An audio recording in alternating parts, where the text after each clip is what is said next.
Live from Columbia, this is Sports Talk on the South Carolina Radio Network. Be a part of tonight's show. Call us at 800-956-7266 or email talkback@sportstalksc.com. Now, here are your hosts for Sports Talk, Phil Kornbluth, Kevin McCrary, and Tom Hayes. It starts with Austin Bryant and Cleveland and Yergin, Register, Xavier Kelly. So those are young guys that that's probably the one position that everybody's going to probably be anxious until we go play and get some experience under our belts there. But I think at backer we're going to be better than we were last year. And welcome to Friday's edition of Sports Talk right here on the South Carolina Radio Network. I'm a.k.a. The Pro. Kevin McCrary on his way back from Charlotte as they were about to lock him out of the building.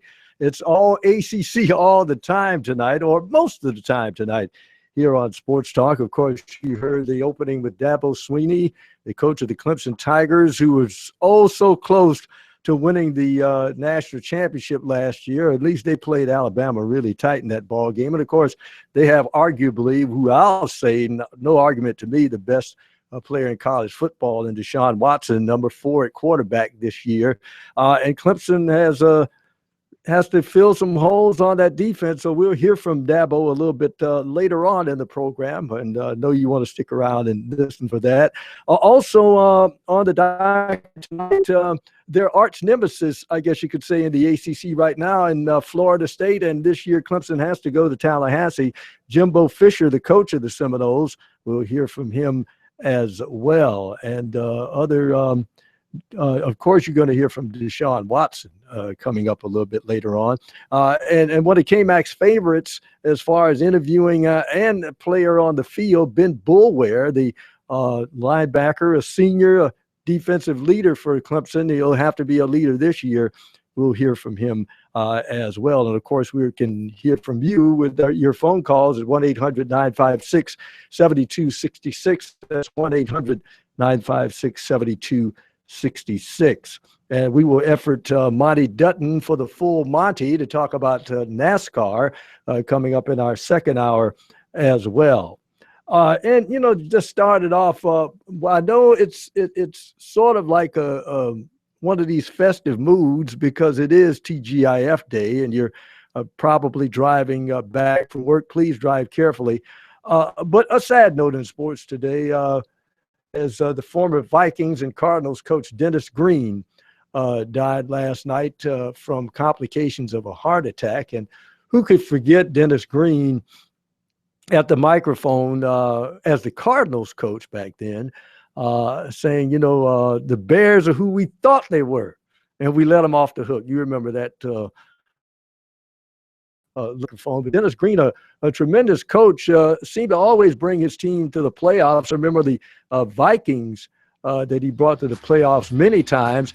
Being one of those lone Falcon fans here in Columbia, I definitely remember Dennis Green because we knocked him off in the championship game in the Hubert H. Humphrey Metrodome in 1998 after his team went 15-1 that year. More sports talk coming up. Stay tuned.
Woo, all right. Wow.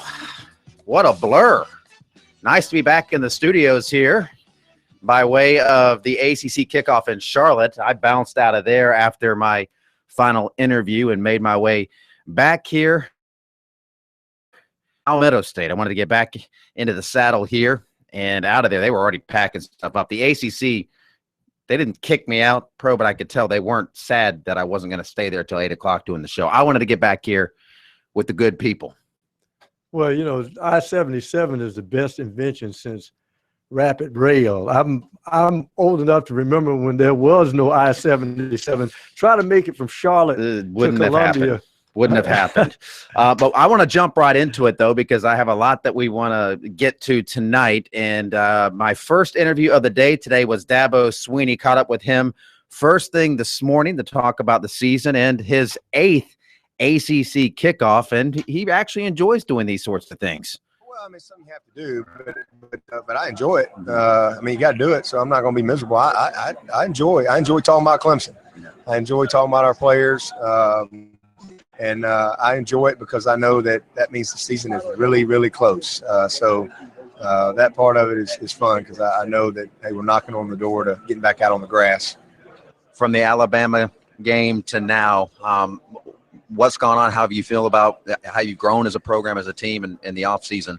Oh, excellent offseason. I thought it started literally when we got back. Our players, you start over every year. It's a new team, new chemistry, new leadership, and I think the team has had a great sense of urgency to them from day one. Off season, our strength and conditioning program, spring ball, same thing this summer. Been a very focused group and a hungry group, humble group, ready to get back and make another run at it. I know that you said Clemson always has a target on them and you always get everybody's best shot, but coming right there in the national championship game, it's on another level now. I mean, you were answering different questions probably 3 years ago than you are now. How do you get your players to handle that new level of spotlight that they're in now? Well, it's just not. It's not new. I mean, as I said the other day, I mean, we've been favored probably 90+% of the games over the last 5 years, and we've won a ton of them. So I think we've gotten everybody's best shot each and every week. I don't think that's going to change, but the biggest thing is just continue to be who we are, and that is to prepare and play, with a passion and an enthusiasm, a love for what we're doing, and treat every game as if it's the national championship game. I mean, you have to prepare each and every week a certain way, and it can't matter who the opponent is, and can't matter what time you play or the weather. That's how you create consistency in your program. But we embrace the target. We embrace, where we are as a program because that's where we want to be. We want to be a team that is expected to be excellent, that represents excellence year in and year out. So, with success, comes type of expectations that other people put on you. But I promise you, if we will just focus on Clemson and our own expectations, then we'll be fine each and every year. You have Deshaun Watson and so many guys returning on an offense. Earlier this week, I think Nick Saban said Deshaun Watson's the best player in college football since Cam Newton. And I know you faced off against Newton. And where do you put him in terms of guys that you coached? I mean, he just seems to have no weaknesses out there on or off the field. Yeah, he's the standard. I mean, he's easily, the best guy as far as just, you're talking about a quarterback. C.J. Spiller was unbelievable in every area. This guy's the quarterback. And you're talking about a guy that's 5 hours short of graduating in 2.5 years. That's all he's got left, 5 hours to graduate in 3 years. It just gives you an insight into the type of focus and drive that this guy has. Incredibly cerebral player. Obviously, he's got great skills for the position, but his will to win, his love and will to prepare to win, his poise and ability to make everyone else around him better. I mean, he's just he's very unique, and sure are glad that I've had the privilege to coach him for these 3 seasons. And I'm excited for his future, but I promise you, his focus right now is on these next 4 months and having the best season that he can possibly have and finishing with no regrets.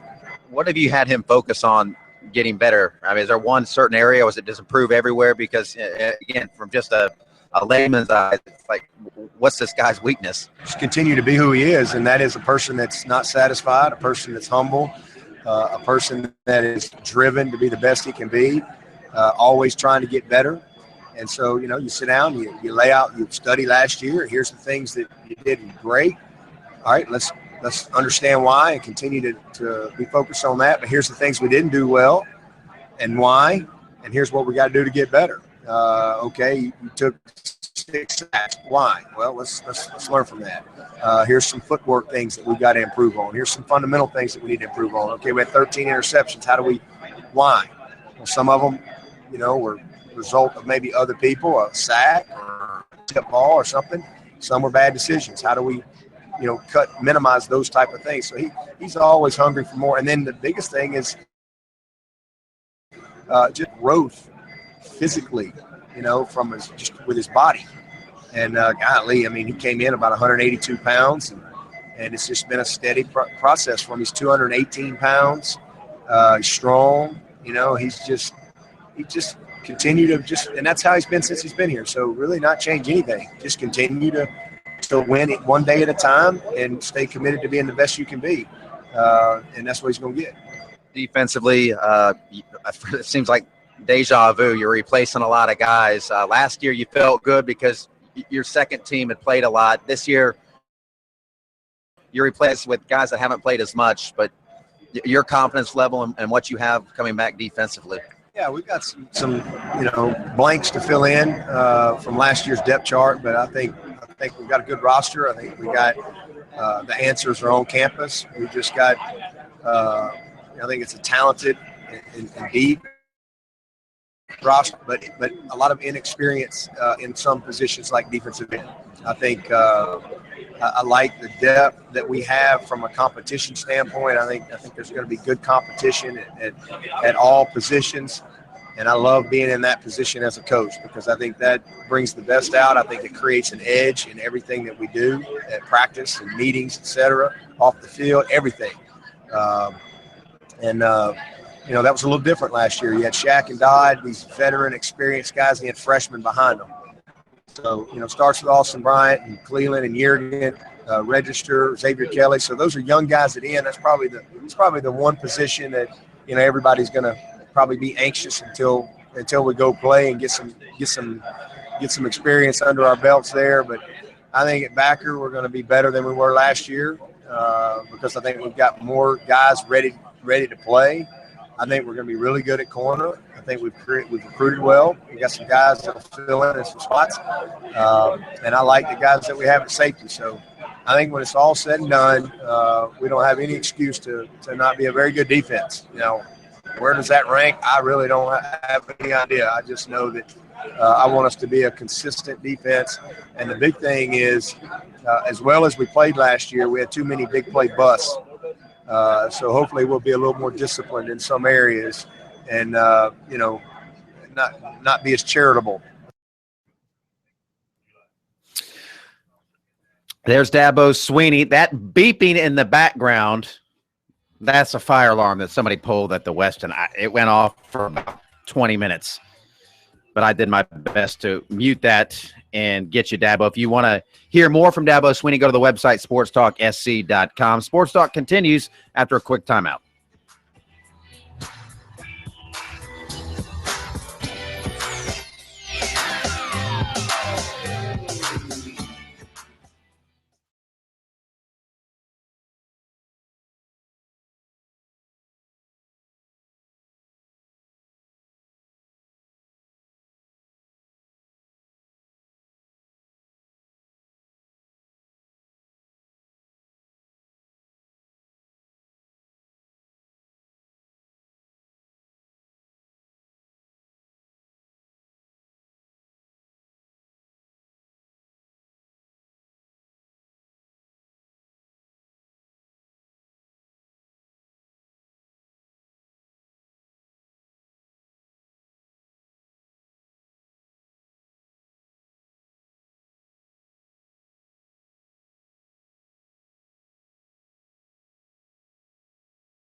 A great event, the ACC kickoff. They do a fine job there, and watching the Atlantic Division teams go through today, pro, and hearing what they have to say. A couple of just hot takes right out of the gate from today and really the past 2 days. But one, Louisville is going to be pretty darn good this season. Don't sleep on Louisville. Listening to Bobby Petrino, I talked to Lamar Jackson today. He's going to be a lot better this year because he was kind of out there raw last year, just making plays, relying on his athletic ability. But now he's got a little bit of that offense under his belt. He knows a little bit more about what Bobby Petrino wants him to do and how to play on that level. I think they could be dangerous. And defensively, they have some pretty darn good players. You forget that they have about every player that Georgia kicked off their defense in the past few years. I think they all ended up at Louisville. Josh Harvey, Clemens, Wiggins. I mean, yeah, they have guys that could play on that defense. So look out for Louisville. I really like Dino Babers. He was just phenomenal to talk to. It was my first chance to meet him and talk to him. We'll play that interview for you next week. We can only get to so much tonight, but he was very impressive. And Florida State, Jimbo Fisher, he's walking around with kind of that sly grin. He really likes his team this year, and you never sleep on the Seminoles. And last year was the year to get Florida State. That was their rebuild year, and they still were pretty darn good last year, despite the fact that it was a rebuild year. But this year, they think they're going to be really, really good. And I think that game, Clemson-Florida State, like it's been the past few seasons, will be your de facto ACC championship game. It's certainly the ACC Atlantic Division championship game, but you can't sleep on some of these other teams. Syracuse, they have a bunch of returning players. It's year one for Babers, but they do have a bunch of returning players. And I mentioned Louisville. There's some teams there at Georgia Tech. They still have an experienced quarterback. They can bounce back fast. That's a team that you think they're done one year, and the next year they win 10 games because it doesn't take long for that system to click. What happened last year is they lost a few key offensive guys in their backs that didn't know how to run that offense as well. So Thomas was on his own. Well, the other thing is, and I think probably once you look at it, Georgia Tech was never in that offense a team that could catch up. You got a lead on them, and you could just play straight up that option. You can do it. They still have to have that element of being able to stretch the field in order to give you the threat of throwing over the top of them to get the safeties out of there from playing that option. As far as Louisville is concerned, obviously Bobby Petrino, when he was at Louisville the first time, and of course at Arkansas, the thing that you marvel about with him, K-Mac, is even when his offense couldn't run the ball, he somehow had receivers running open in the secondary. He's just a masterful coach of the passing game. And of course, they may not win it, but they may ultimately decide who does win it. We'll continue with our ACC kickoff coverage coming up on the other side of a quick timeout here on Sports Talk.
USC football released its practice schedule for its preseason camp. The Gamecocks open camp, at least the players report on Monday, August 1st, and Muschamp will have a press conference, which we will have covered for you.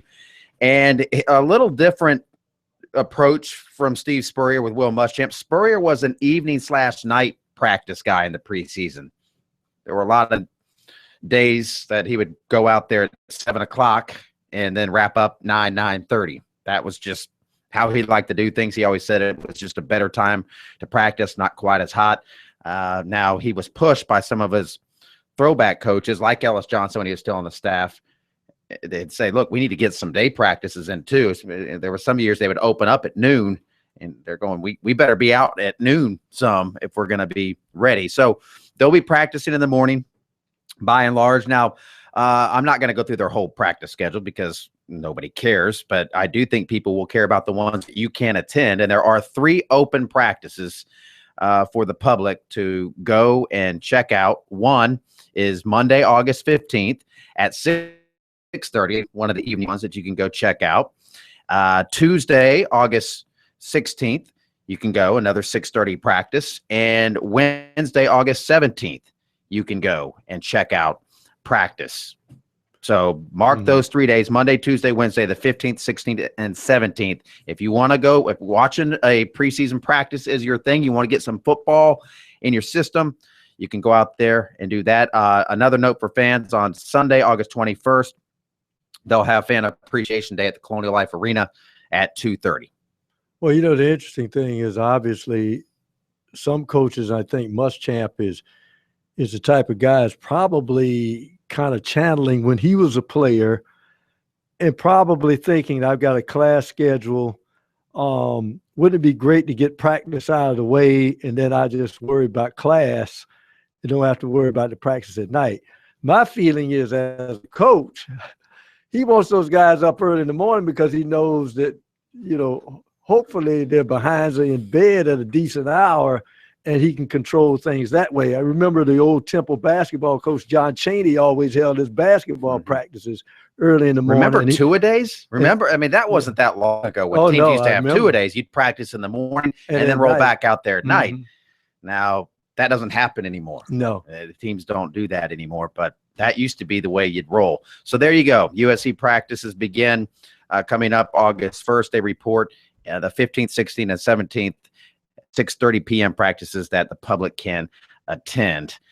Now, back to the ACC kickoff in Charlotte, where I caught up with just about a little over an hour or so ago. I caught up with Jimbo Fisher as he was making the rounds, got him just before he was leaving. Clemson, Florida State, 1A, 1B, maybe not in that order, depending on who you talk to. I had FSU Twitter come at me today when I said that I voted Clemson #1 in my preseason poll at the ACC kickoff.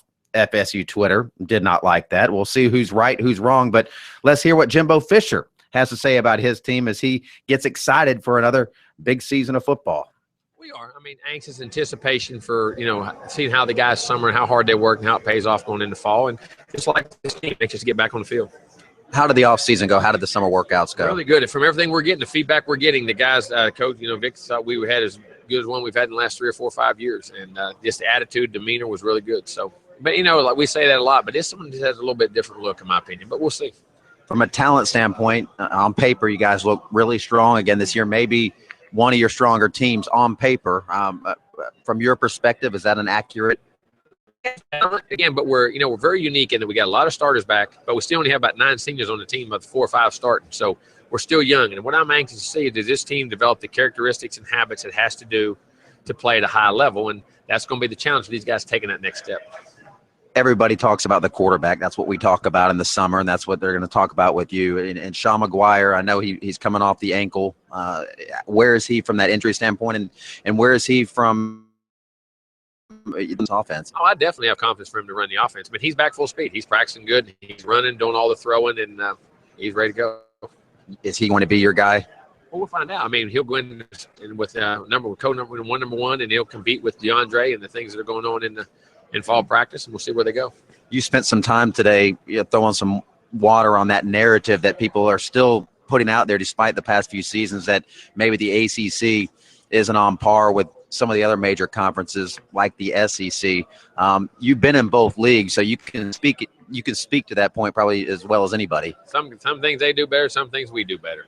Why Clemson played for a national championship and almost won it. We won it a couple years ago, so we're all right there together. And we battle every week in this league to get to that point. So I think it's a great league and plays up there with anybody. You guys open up, speaking of the SEC, against an SEC team in Ole Miss. Does that kind of game put a little more extra pop in your preseason? Without a doubt, those kids know it. I mean, and as a coach, people say you tell them no. They know who you open up with. They know you got a great opponent. It gives you a little more juice in your step during the summer camp, and those guys get ready, and sometimes it just focuses them a lot more. What are the biggest questions that you're looking to get this preseason? I have a lot of them. I mean, I do. I mean, who wins the quarterback battle? How do these guys take the next step up from playing great football to championship level football and put the leadership of the team? I mean, you have every year you have those questions, and we'll get them answered hopefully in camp, and then it will still evolve during the season. You're going to do the Showtime thing this year, the season with what went into that decision, and what are the benefits of that? Well, I think it exposes the things that we do in our program, and I think I want people to see, and I want people to see what these kids go through. I think you just have great players. You roll them out there on the field, and these kids, how much work they put in, how the hard work, the dedication, the teamwork, all the things that go into being a great team, and how we do things culturally in our organization. I think it's good, and I think our team can handle that at this point. You don't worry about it being a distraction? No, not everything we do at Florida State's got a camera on you. One of the things last year, I mean, you have arguably the best running back in the country, but on third down, the short yardage situations, you guys struggled a bit last year. What do you do to correct that, and what did you attribute that to? Practicing more. And then we went back and studied why we had success. Sometimes we'd miss blocks, the back would run over somebody. Sometimes the back would make a great cut, and we'd miss a block. I mean, it's just 6 one-way half day, and we were successful or not. We just got to coach them more, be better at it, and it's one of the first times we'd ever had that. So let's go back and revamp it and look at what we're doing. Clemson is going to be that big game, one of the big games. I know you have a lot of them you can't look for. South Carolina, that rivalry, and the way it's always been big, but now it's probably as big as it's been maybe in recent memory. But that matchup down in Tallahassee coming up. Oh, it will be. It's evolved. I think we've been there 6 years. We've won 4. They've won 2. We both played in the championship those years, and I believe we won it. They won it twice, and we won it all but one of those. And it's just become one of the great rivalries in college football. It's a great interdivisional rivalry, and it means a lot. And it's one of the games you look forward to playing every year.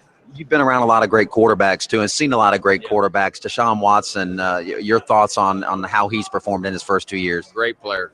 You see him evolve in his leadership, his ability to make decisions. Great passer, beats people with his feet. You see the leadership and the way the guys believe in him. I mean, guy's a heck of a player.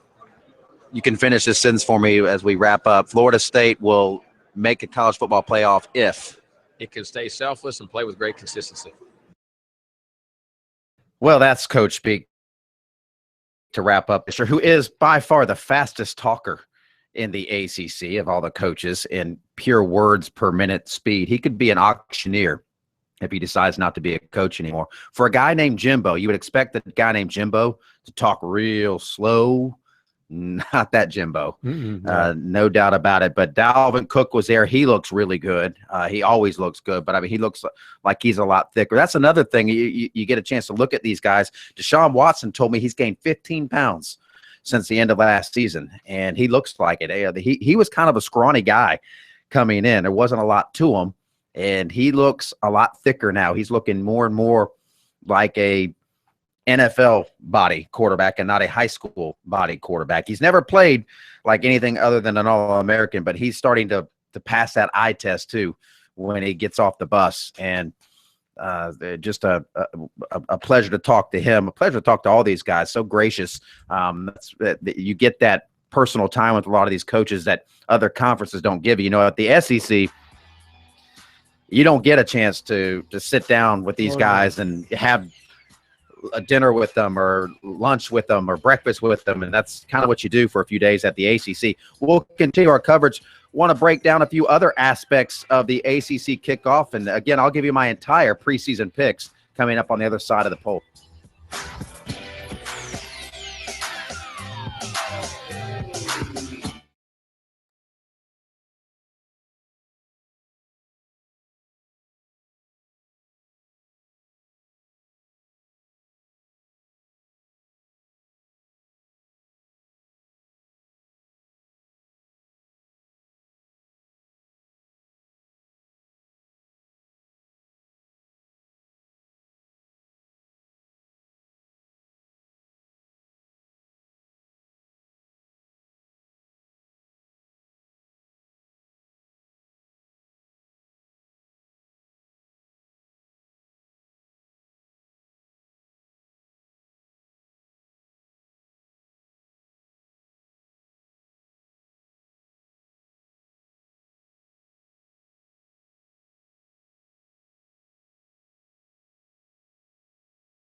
All right.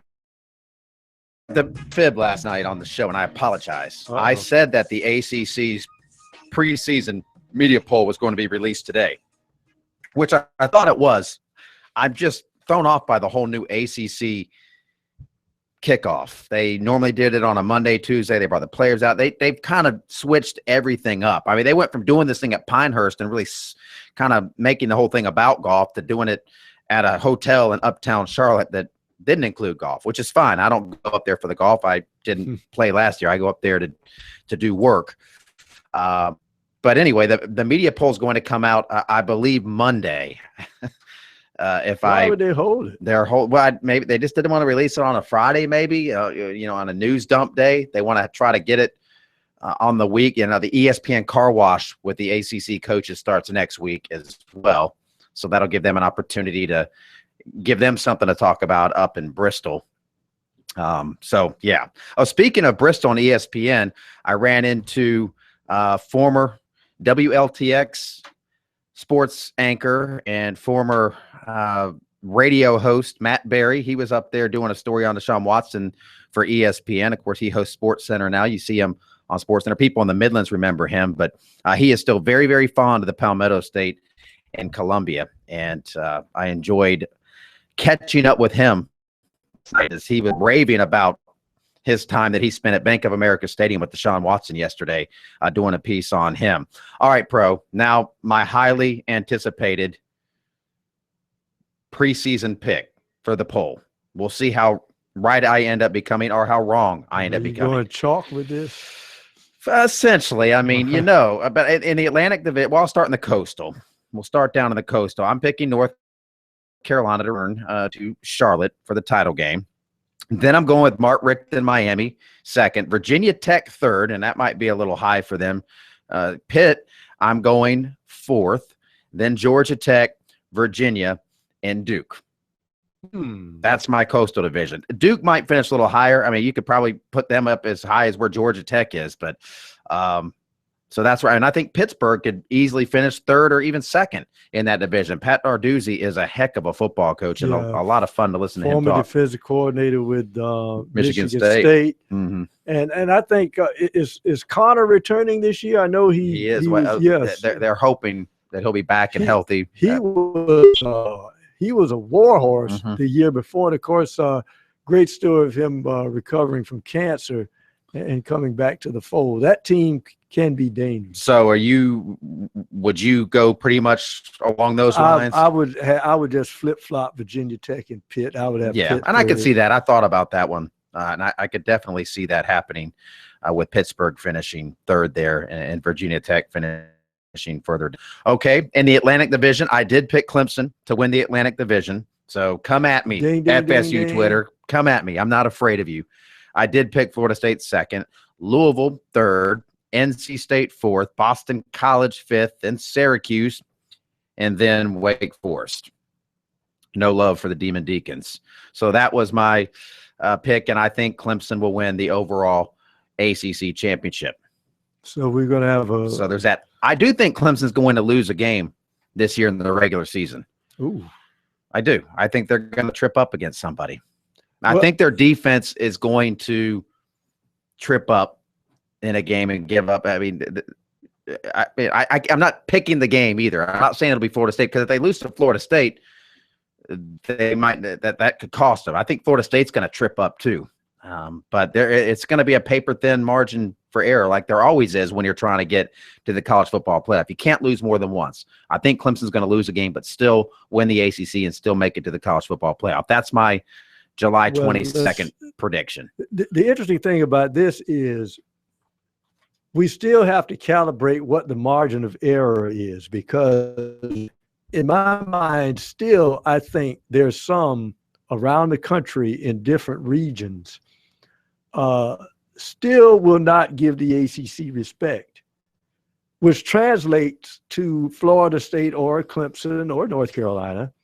If they get one blemish against the wrong team, they're almost automatically out of it. For instance, let's say if Florida State trips up against Wake Forest, they're out, gone.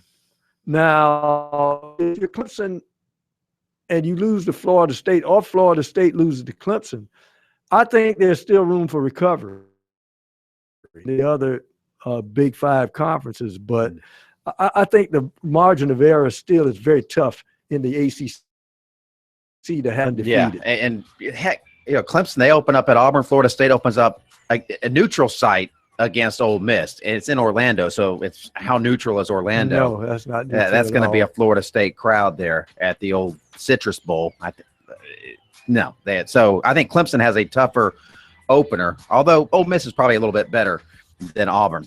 We'll continue. We got recruiting coming up. Carson Mason has the report.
Let's jump into some recruiting. Phil Kornblut is continuing his vacation, so Carson Mason is continuing her role as Phil Jr. this week. I know you love it. Yeah, I know you love it. It's been fun so far, I'm not going to lie, but there's a lot of stuff we can get to this week. So to start, wide receiver Chad Terrell of Dallas, Georgia. He's a talented and tall wide receiver. He's being sought by USC. And him and his parents are planning to attend the Spurs Up Cookout in Columbia this weekend. He also visited for Junior Day earlier in the year. His top offers at this point are USC, Georgia Tech, Ole Miss, NC State, Mississippi State, Oregon, and Louisville. But he said USC, Ole Miss, and NC State are the main ones who are keeping in regular contact with him. Defensive lineman Jamius Williams of Loganville, Georgia, will be spending plenty of time in the Palmetto State this weekend. He's planning to attend not only Clemson's All-In Cookout on Friday, but also USC Spurs Up Cookout on Saturday. He said he'll just be visiting, hanging out, and having a good time with some of the other teammates and guys there already. Running back Chase Hayden of Collierville, Tennessee, will announce his commitment decision on Sunday night. USC, which had been high up on his list, is out of the picture, and he will choose either Arkansas, Missouri, or Oklahoma State. Defensive back Marquise Bell of Bridgeton, New Jersey, is still expressing his interest in Clemson. He considers it one of his top schools, and he recently visited the Tigers in June. He's talked to defensive coordinator Brent Venables Monday, and he plans to visit campus again sometime this summer. Offensive lineman Cordavian Suggs of Neptune Beach, Florida, released his top 5 on Thursday, but it did not include USC. He had USC in his top 10. His 5 are Mississippi State, South Florida, Tennessee, North Carolina, and Louisville. Clemson target defensive end Malik Herring of Forsyth, Georgia, will be at Alabama Friday for the Champions Cookout. And defensive back Yusuf Corker of Stockbridge, Georgia, said he remains very interested in USC and he still has the Gamecocks as one of his top schools. He last visited campus in April, and he plans to visit again for a game this season. He also likes Tennessee, Auburn, North Carolina, and Vanderbilt. And defensive back Kerry Vincent Jr. of Port Arthur, Texas, is announcing a decision on Sunday. He was offered by USC in June, but the Gamecocks don't seem to be a factor at this point. Clemson target defensive back Xavier McKinney of Roswell, Georgia, received an offer from Arkansas Thursday. He's a former Alabama commitment. And athlete Bruce Judson of Cocoa, Florida, hinted he will announce his decision today on Twitter. He recently visited USF and reportedly has the Bulls, USC, and University of Central Florida high up on his list. So that's today's recruiting report. Good job, Carson. That'll get us through the weekend. We'll have plenty more recruiting. It's always updated, even during the weekend at SportsTalk. I'm in a hashtag ST Recruiting on your Twitter feed if you want to see what's happening there with the cookouts tonight. Could be some things going down over the weekend. We're going to run to the top of the hour break. We've got a jam-packed second hour. Deshaun Watson, Ben Boulware, the full Monty with Monty Dutton. You don't want to go anywhere. You do not want to miss our final hour of the week.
From Columbia, this is Sports Talk on the South Carolina Radio Network. Be a part of tonight's show. Call us at 800-956-7266 or email talkback@sportstalksc.com. Now, here are your hosts for Sports Talk, Phil Kornbluth, Kevin McCrary, and Tom Hayes. Hour number 2 of Sports Talk here on the South Carolina Radio Network. Kevin McCrary and the Professor Tom Hayes in studio. Phil Kornbluth with the night off. We have Jared Rogers-Martin, a.k.a. J-Dog behind the glass. Carson Mason running around working hard. Glad you're with us. Deshaun Watson on deck. My interview with him coming up. A couple of other recruiting notes that I wanted to pass along as well. Some basketball and baseball notes of note. 6'9" of Monroe Junior College, New York, spoke with USC assistant coach Perry Clark Thursday and said they're still interested in working on some things. Tut, who had considered making a decision Friday with Wisconsin-Milwaukee, the other school under consideration, said he'll now wait at least until next week to hear back. And Clemson has offered 6'6" Paul Reed out of Florida. So he's been offered by Brad Brownell and the Tigers. And USC point guard signee Raheem Felder has announced on Twitter he's been accepted by the school. Coastal Carolina, Winthrop, and UTEP have offered Jamort of Crestwood. And a couple baseball notes. 2019 left-handed pitcher Dawson Taylor, Boiling Springs, announced his commitment to USC, and 2019 infielder Tyler Callahan of Neptune Beach, Florida, committed to the Gamecocks. Well, when they talked about the kid, talking about one of the top recruits, did that kind of early. He's what, the 8th, 9th grade, 2019. So you got to get on him early, bro. If he's that good, he may just grow into a major league draft pick his senior year, and you just have that on your resume that you recruited this guy, but he never shows up on campus. You got to get on them early. If you want to join us tonight, we will have a few minutes for your calls. We'll squeeze them in, 800-956-7266. You can also hit us up via email, talkback@sportstalksc.com. That's what Reed did. He shot us an email and asked, with the recent events surrounding gun violence and hate crimes, particularly on law enforcement, do you have any insight on what actions USC, along with all security entities, are doing to make game day the safest it can possibly be? Well, one thing I know USC is doing, I don't know that it's directly related to anything going on out there, because this was announced in the past few weeks. And we should also note that there's not a right, like, violence isn't on the rise. And we've had a rash of things, and it's publicized, highly publicized, but crime statistics are down right now. Not up, down. So we're safer in 2016 than we were in 2015, statistically. So keep that in mind. But one thing USC is doing this year, you have to have a clear bag. Purses, no more. Yes. You can have a little clutch, very small things. Men can have wallets. But if you're going to carry in a bag, it's got to be a clear bag. And so that's one measure that they're taking, in addition to the other safety measures with security. And they will look through that bag per normal, but they want it to be clear. So that's one thing they're doing. Reed, thanks for the email. We appreciate it.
Watson coming up in just a few minutes. At the bottom of the hour, the full Monty.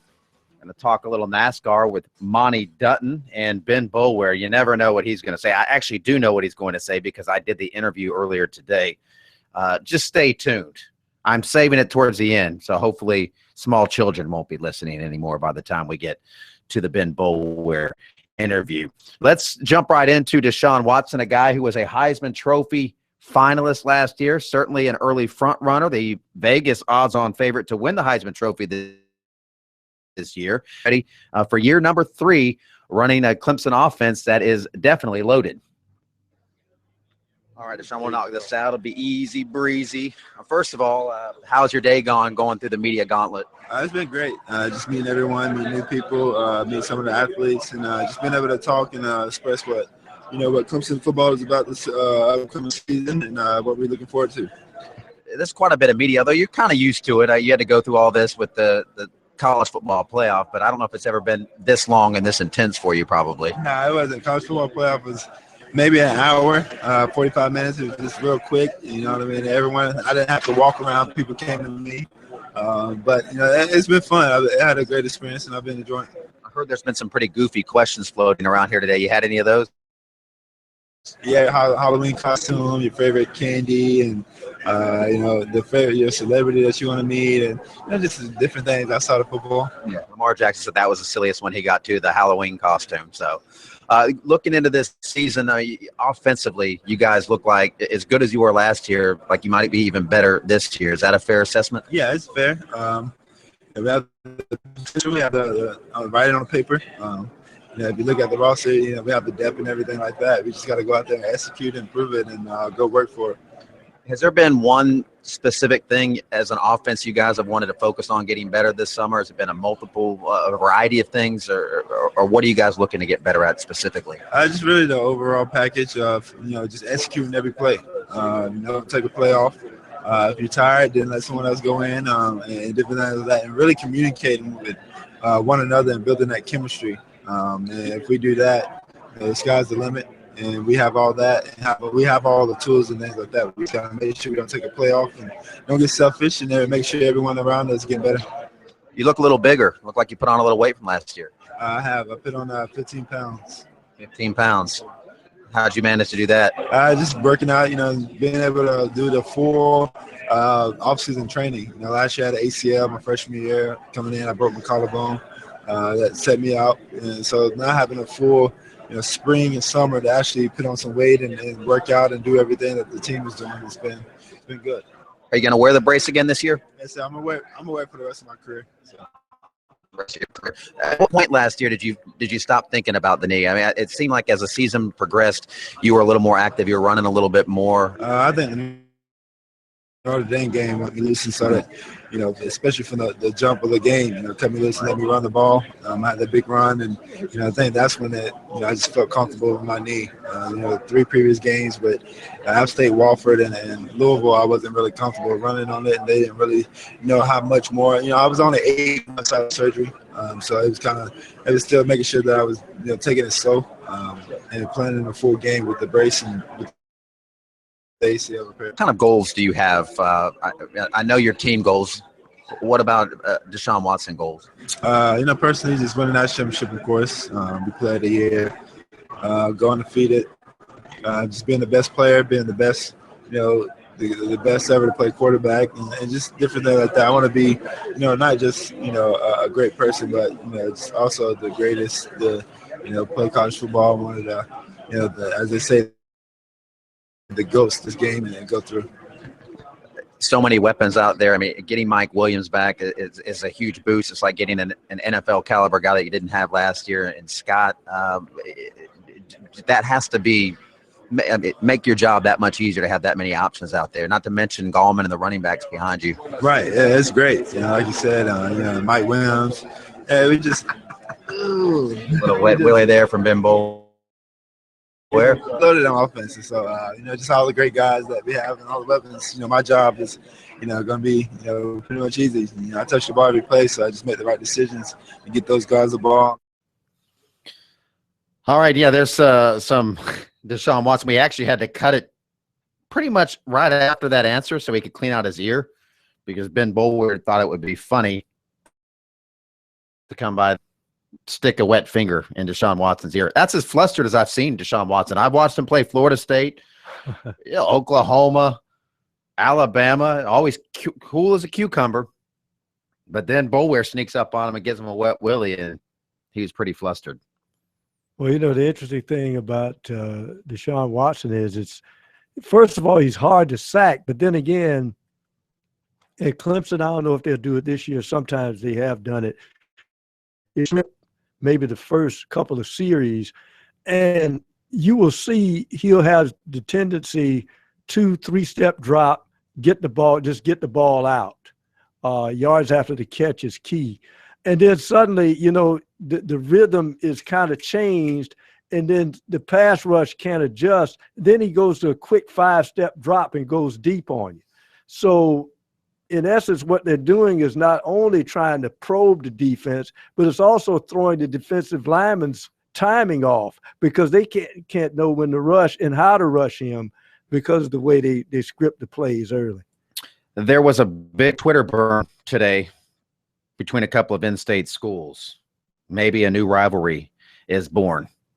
Not a traditional rivalry by any stretch, but on Twitter today, South Carolina was promoting its SEC network takeover. That's coming up on Friday, July 29th, so a week from today, and they were promoting the different games they're going to be on. The Gamecocks Athletics Department's Twitter feed at Gamecocks Online tweeted, "All day next Friday, we're taking over the SEC network, so mark your calendars and set your DVRs. Spurs up, Gamecocks." The Citadel, the official Citadel football Twitter feed, said, if you guys are taking requests, we have, and they tweeted a little thing. They're obviously referring to the football game in November when the Citadel beat South Carolina. That is a savage takedown by the Bulldogs Twitter feed. A couple of hours later, Gamecocks Online responded with really the only tweet you can, and this is kind of I don't want to speak too much Twitterese here, but it was they responded back, "New number, who dis?" That was their response. Like they had a new phone. Right. This is a new phone. Who that? You know. So basically saying we got a new coach. Who is this? We don't know who you are anymore. That we've forgotten about that. A new chapter. But yeah, that was a pretty big takedown by the Citadel. If you're taking requests, we have one for your SEC takeover. I don't think that game will be on the SEC takeover. No. Now, one thing they did manage to do this year, they must have worked it out with ESPN. They are able to show the College World Series games. They weren't able to do that last year, and it was the NCAA owned it, and they were being knuckleheads about it. But they did come off that. They're going to show the 97 men's basketball game against Kentucky. They're going to show the 2009 basketball game against Florida, the women's basketball game in 2011 against LSU, the 2009 Ole Miss South Carolina football game, the Tennessee at South Carolina football baseball game from 2012, Alabama and South Carolina football from 2010. That's going to be the first game. They played that one last year as well. Be the CBS. At some point, they're going to want to get some new games to add to this. They'd like to get something like post 2014. And they don't have a lot of new material on here. Now, the newest thing they have on here, they have Oklahoma versus South Carolina from 2015. They have a 2016 softball game, Georgia at South Carolina. But all the rest, here's a 2015 NCAA tournament game, the women against Florida State in the Chapel Hill. Oh, that was a very good game. So you can get the full schedule at Gamecocks Online. Nice job, Citadel, though. Well done. USC, burn.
True or false, Pro? Let's play a little game of true or false.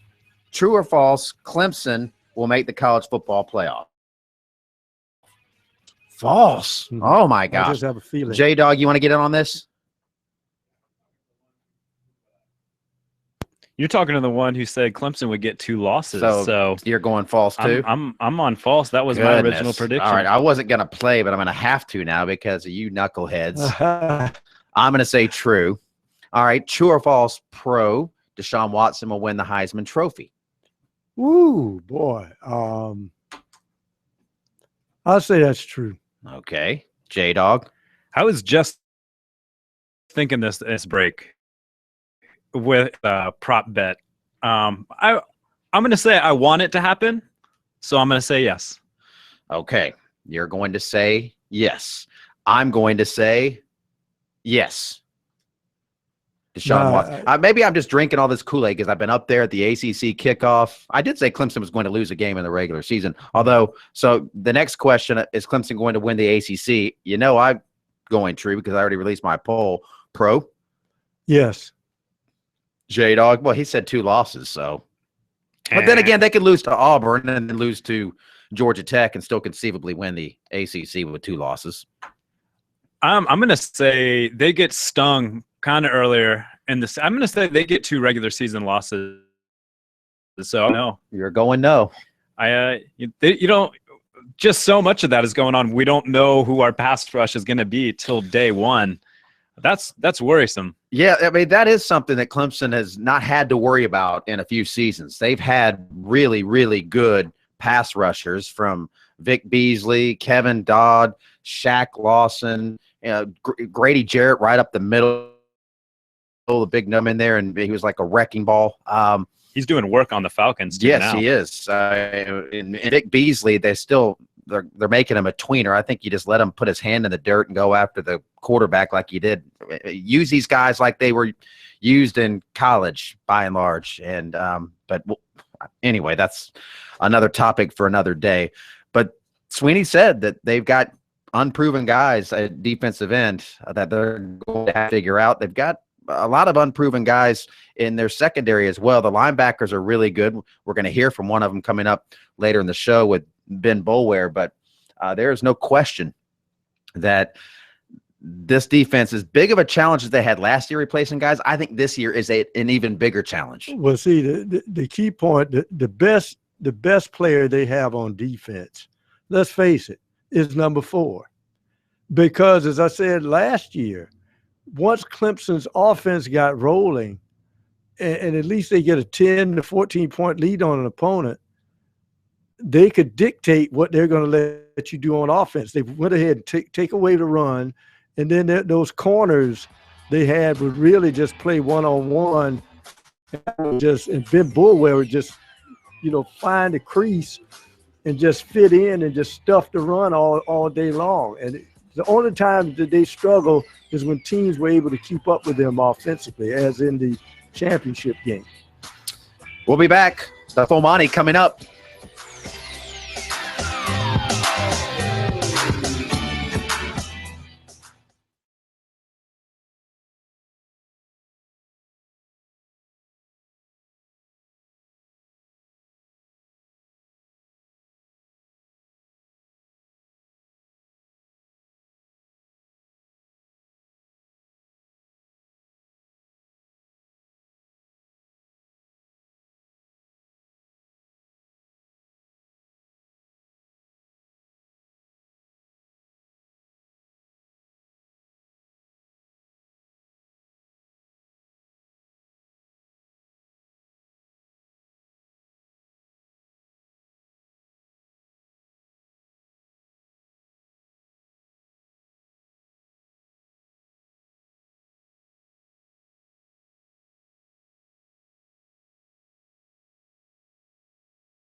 It's time to talk a little NASCAR, the full Monty with Monty Dutton. He joins us as he does each and every Friday to talk all things NASCAR. We're heading to Indy and find out who's going to kiss the bricks this weekend, Monty. This is always one of my favorite weekends of the year. I like it when they race at Indy. You know, I do too, and Indy comes under a lot of criticism because people say it's a boring race. I just wrote a blog about that at MontyDutton.com today. The shameless plug there, but I don't really write all that many. I don't really write all that nabs these days. I have a couple other spots, but anyway, I think that I've always liked Indy because I like tracks that are difficult, and to me, I've always sort of based maybe on my love of the Indy 500 too. I've always sort of enjoyed watching the way the cars dip down low and then go up against the wall in the short shoot and it's kind of cool to watch cars go around Indy. I actually enjoy watching them qualify. And it's just because it's hard. Mm-hmm. One little slip and you're out of it. And the other thing I like about Indy is that it is very difficult to pass. And, you know, generally people like a lot of passing, but I appreciate the skill it takes to pass there because you always see one driver stalk another. You know, he comes up and tucks in behind and then, you know, feints a little left, a little right, and sort of, you know, sets him up for 4 or 5 laps and then makes his move.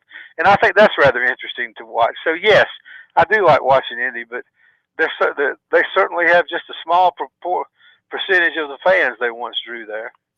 Well, you know, it's interesting you talk about the intricacies of the Brickyard because I guess he's scheduled now. Little E is out of it, Dale Jr., and, of course, Jeff Gordon is getting behind the wheel. Monty, in your mind, if you hadn't been in a race car and you're retired and suddenly you're called out of retirement, what sort of things are running through Jeff Gordon? Get ready to wave the flag, the starter flag. What is he thinking about? Well, I think that when you have been out and did not plan to drive again, I think you've got to be worried about being a little rusty. Now, I also think that, you know, the greats like, you know, I think that if you look at a guy like Jeff Gordon or all the other greats, if you had, you know, you had somebody come back and you had like, you know, guys like the late Buddy Baker and used to test cars for other drivers for years and years after he stopped driving. Well, I think you can still go fast, but I think all the interactions with other cars on the track, you know, I think that no matter how great you are or were, I think that has to be a little worrisome. On the other hand, what a story. You actually had everybody knew there was a possible last hurrah at Indy with Tony Stewart. Well, now the other great Indiana driver, Jeff Gordon, is unexpectedly in the race. So if you had this stirring battle between Stewart and Gordon and the last times they're going to race there, oh, man, you know, I always tell people that fans root for drivers or teams or golfers. Sports writers root for stories. And that'd be the one I'd want to write this weekend. Yeah. Well, I mean, you know, NASCAR, they would be way above making sure that Jeff Gordon was in this thing at the end, wouldn't they? They wouldn't do anything to try to make sure that happened, would they? Well, in any competitive endeavor, people will allege such things. That they will. There are people that think the NBA Finals were rigged. I think one of them was Steph Curry's wife. So, well, I'm just saying, there are a lot of conspiratorial people in this world right now. I'd be okay with that. I just don't want. You know, I hope Jeff Gordon is up there. I think it's hilarious though, because when Jeff Gordon was still going strong and Dale Jr. was coming up, you know, the junior fans didn't really seem like they liked Jeff Gordon very much, and Dale Earnhardt fans didn't like Jeff Gordon. And now we live in a day where Jeff Gordon is going to be driving the 88 car. This is also here's another strange circumstance. They're a popular driver in NASCAR. I believe that this is the first time there has ever been a race since he first emerged as a rookie and as the second coming of Dale. I think this is the first time that a sizable number of people in attendance will in effect be just as happy that he's not there, because Gordon is the all-time hero of Indy. There's a nostalgic value. And Gordon, by the end of his career, everybody had come around, and everybody was a fan of Jeff Gordon, the same ones who had hated him when he first arrived. And so now I think that there are a lot of people. I really think it's a lifesaver for Indy where attendance has been declining. I mean, frankly, at Indianapolis, where Jeff Gordon, first gained his fame in Pittsburgh, Indiana, after he moved to Indiana from California because they wouldn't let him drive in sprint cars till he reached a certain age. He's been there since he was in the early high school years. I mean, that's where he cut his teeth. Mm-hmm.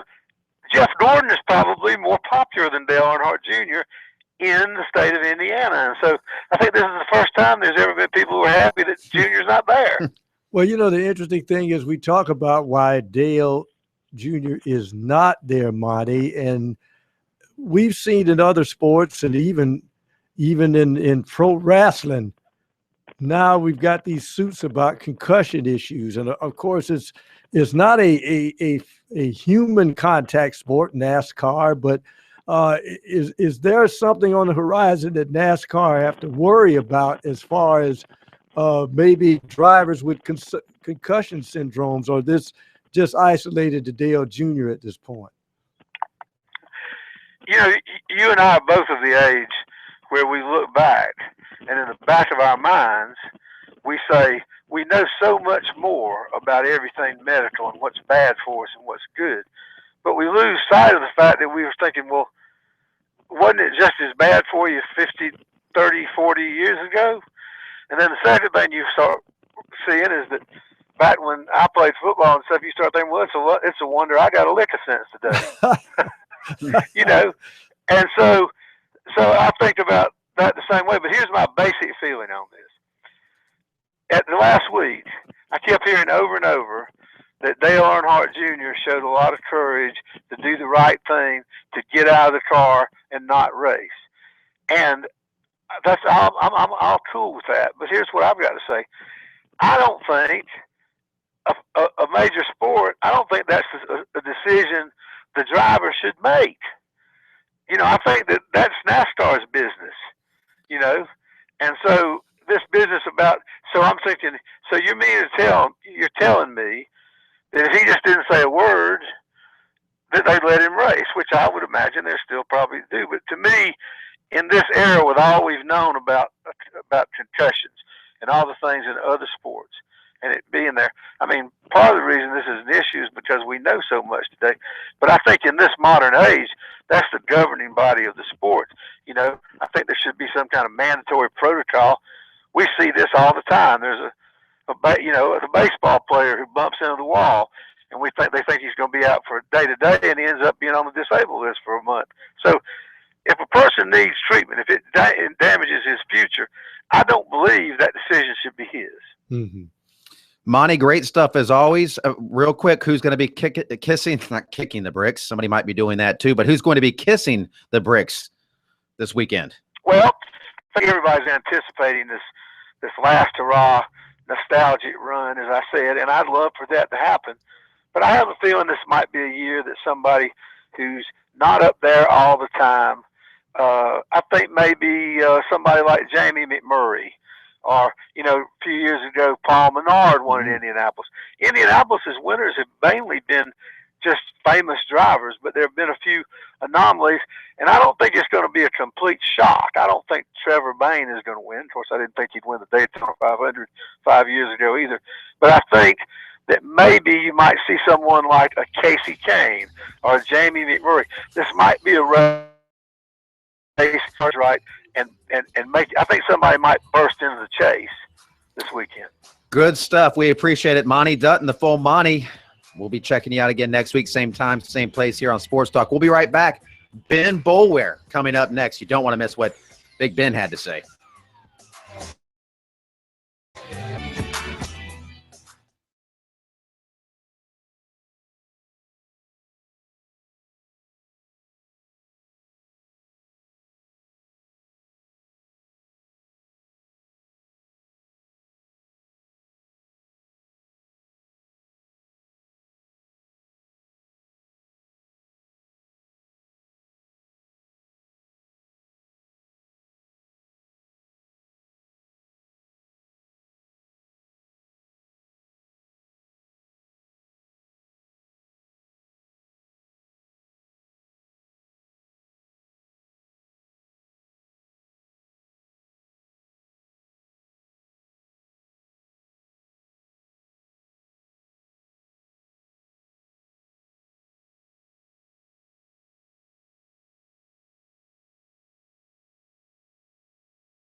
ACC, the ACC football kickoff in Charlotte is now in the books. They will release the poll and the preseason all-conference team first part of next week. Also, if you want some more from the ACC coaches, they'll be doing their rounds on the car wash starting early next week as the ESPN car wash continues now. And after next week, practices begin. We'll have fall camp starting August 1st. Teams will be getting together. Players will be reporting, and then off we go. And as we all know, once football season starts, you blink and it's Thanksgiving. It just flies by. It'll be here before we know it, and the storylines that'll unfold. Our final interview for today, and we'll have some more coverage from the ACC kickoff, some of the other coaches that I caught up with we'll have for you. And I should mention now that the website has a bunch of good stuff as well, sportstalksc.com. If you missed anything, all of our interviews are already posted there if you can't wait until Monday. Ben Boulware, Tigers linebacker, who is a very entertaining person on and off the field. He was wearing quite the outfit. Go to our Twitter feed and check out his outfit. He had his pants rolled up, and he had this amoeba loud shirt with a pink tie, a suede-looking jacket. It was high fashion, apparently, but he was definitely a standout. He looks kind of like Conor McGregor, too. I tweeted the side-by-side of him and Conor McGregor, the UFC fighter. He's got that Conor McGregor look. Anyway, we caught up with him at the ACC kickoff in Charlotte to ask him how he's enjoying being the center of the media attention. It's been fun. Just getting to experience Charlotte, experience this beautiful hotel, experience some really good food. I was surprised. I used to think hotel food kind of sucks sometimes, but I go when it comes to food. The food was really good. It's been a long day, but it's been fun. It's been fun. What's been the coolest thing you did today?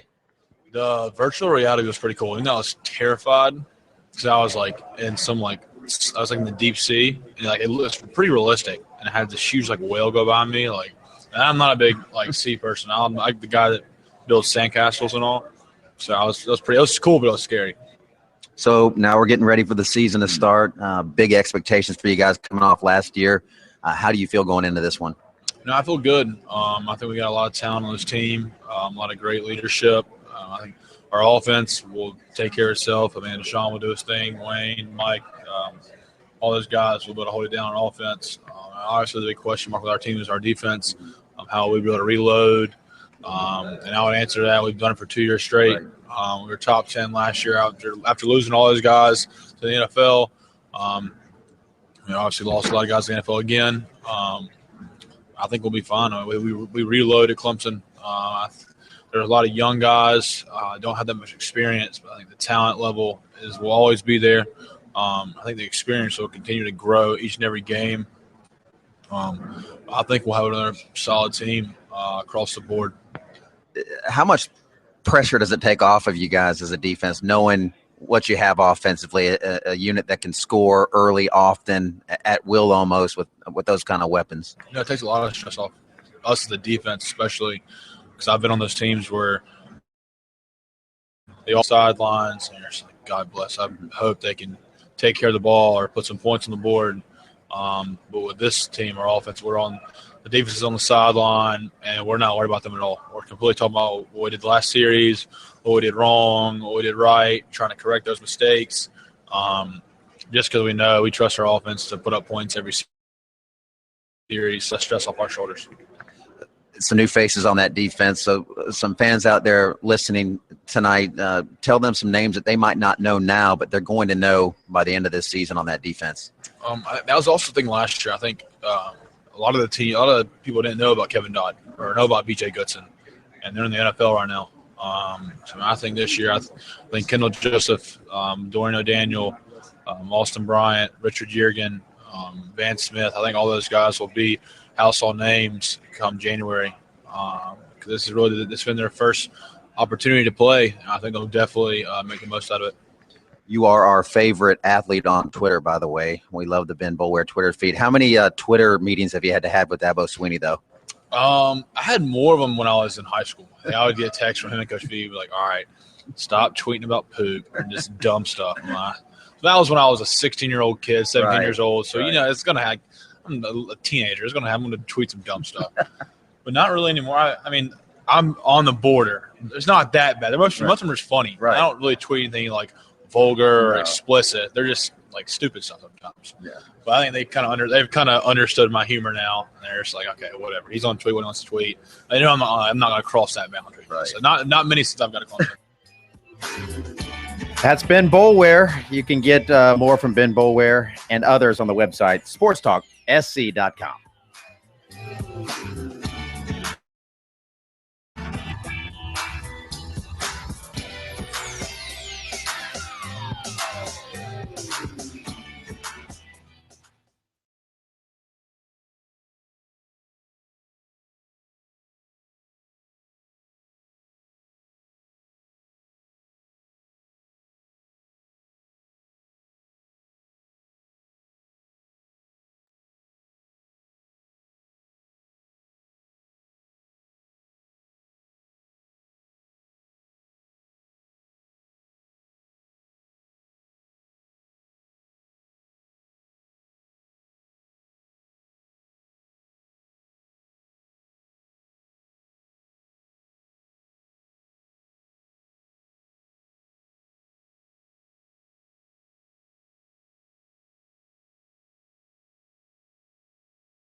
What a week it's been here on Sports Talk. We've just been action-packed, really, from the beginning of the week. Dabo's golf tournament on Tuesday. It's been a lot of Clemson, a lot of ACC this week.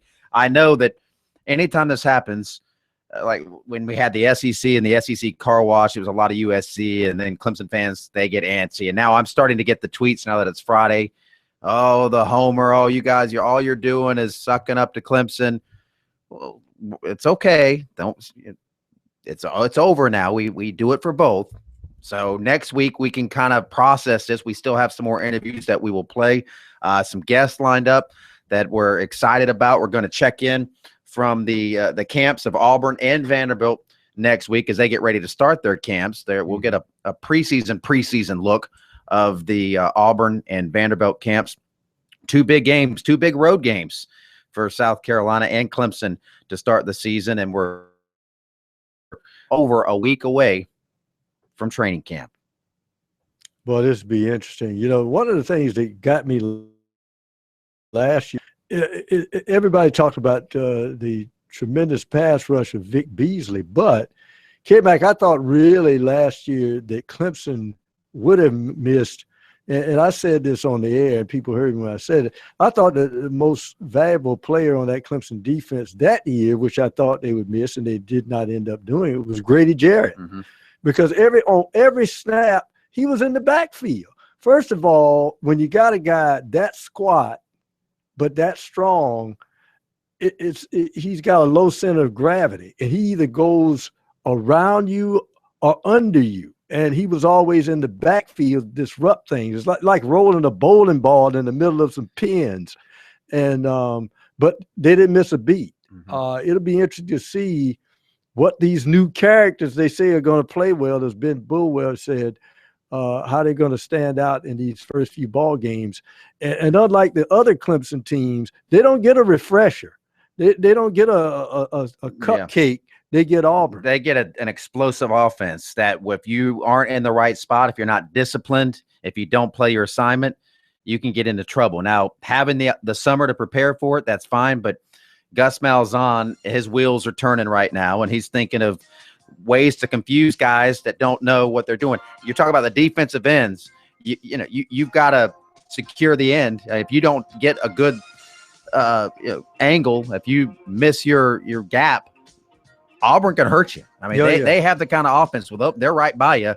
And if you lose containment and you're in the wrong spot, if you're 2 yards out of position, they're going to hurt you. So I think that's a dangerous game. The more I look at it and the closer we get, I think that game is going to be closer than people think. And I think Clemson, that one might go right down to the wire like it did the last time they played at Auburn. Now, Cam Newton's not playing for War Eagle this time, but yeah, we'll have a lot of time to discuss that game between now and the season opener. It's been a great week. J-Dog, we appreciate it. Pro, appreciate it. And Carson, wherever she is, we appreciate Carson Mason as well. Have a great weekend. We'll see you Monday, same time, same place here on Sports Talk.